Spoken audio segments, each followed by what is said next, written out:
Good evening, this is Ink and Past. On this day, May 24, 1901, Tacoma, Washington, spring had settled hard across the Pacific Northwest. Fields were pushing green along the Yakima Valley. Farmers were working long days.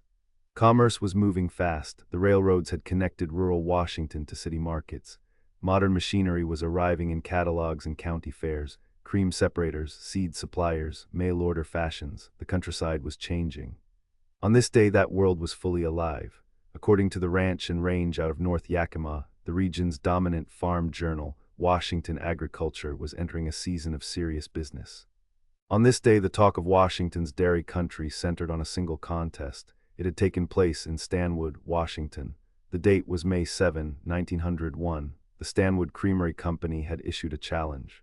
Every major cream separator manufacturer was invited. Come to a real working creamery. Bring your best machine, let the milk decide. Most of them didn't come. According to the Ranch and Range out of North Yakima, competing separator makers withdrew from the contest entirely. They chose not to face defeat in public. Only one machine was declared victorious. That machine was the DeLaval Alpha Disc Separator. The same day the contest ended, Pacific Coast agent J.V. Shepard sent a telegram. The message was brief. The Alpha had won. The others had walked away. DeLaval didn't quietly file that result away. They paid to print that telegram in the Ranch and Range week after week. May, then June. The same words repeated deliberately. Competing separators withdrew from the contest. It was a calculated move. Washington farmers were skeptical buyers. They had seen plenty of claims before, but a public trial at a real creamery, that was different. That was evidence they could trust. The company also used the moment to advertise its full line. The smallest model, called the Hummingbird, handled 250 pounds of milk per hour. It sold for $65. The largest, the Dairy Turbine, processed 1,000 pounds per hour. That one ran $225. There was a machine for every operation, large or small. Every day on this channel, we open the records for that date. If you want to know what happened on your birthday, your anniversary, the day you were born, subscribe. A new episode goes up every single day. The Stanwood contest was more than a sale. It was a new kind of argument. On this day, the Ranch and Range was also celebrating something quieter, 18 years of continuous print.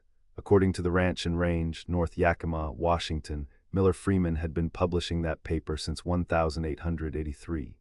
By 1901, it had absorbed several rival agricultural journals. The Washington Farmer was gone. The Pacific Coast Dairyman was gone. The Farmer and Dairyman, the Farmer and Turfman, all folded into one.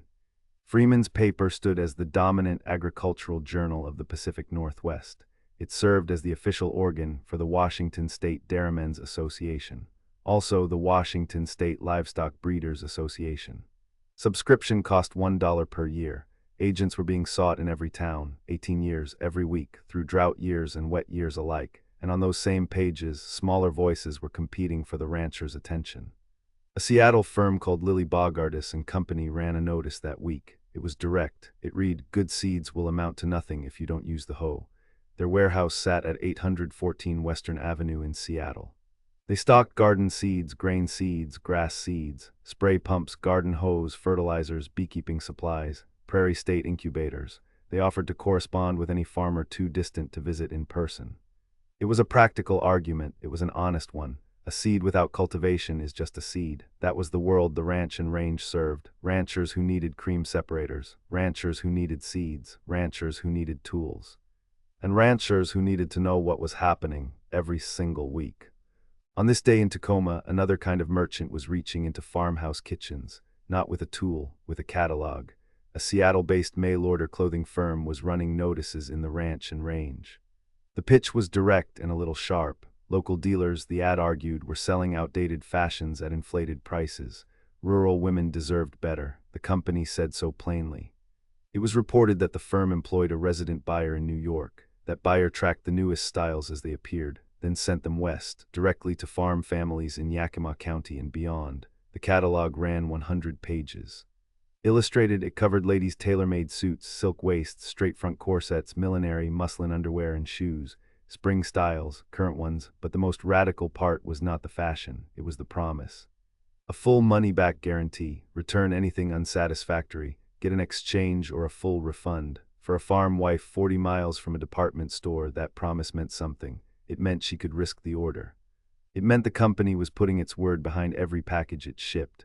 Distance had always cost rural customers twice, higher prices and lower quality. This firm was arguing it could reverse both.